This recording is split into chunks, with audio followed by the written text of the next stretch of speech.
Welcome to another episode of Health Basket. So what is a healthy bone? So bone, people think it is a kind of composition of calcium. No, it is 70% inorganic and 30% organic. So the inorganic matters are the calcium and calcium other derivatives with magnesium and other things. These form the strongness of the bone. So why this bone degenerates? It's because of the food habits and because of the previous tissue, fat is not being assimilated well in the body. So when we see this particular thing, what happens to the children, what happens to the women and what happens to the males, we have to categorize differently. So now let us talk about the children. In this episode, what happens is the children nowadays, they love to take all kind of junk foods. This has been avoided, people will be having. Why it doesn't help the thing to absorb the calcium is these people have added so many MSMs and they also drink an aerated drink. With the food, they definitely have an aerated drink and this doesn't allow absorption better and then the transformation doesn't happen and they all accumulate into a bad fat. So when there is a bad fat accumulate in the body, definitely there will be not a good bone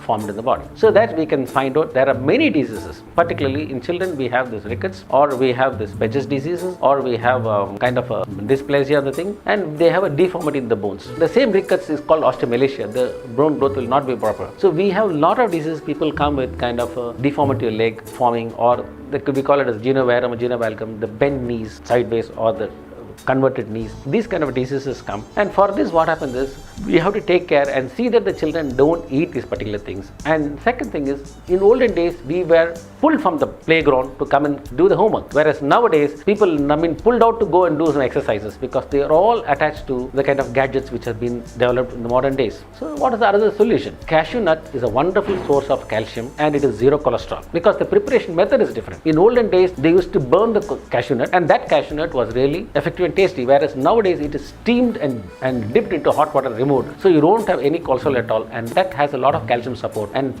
children can be given a lot of calcium by giving a lot of nuts to them in the evening rather than giving any junk foods or any fried items. Health tips for healthy life. For more such health tips from our senior doctors, subscribe to Health Basket YouTube channel and click the bell icon to get notified. Stay connected to us through our social platform. Protect yourself from the COVID-19 pandemic by building your immune system. Let us join hands to make the world healthy.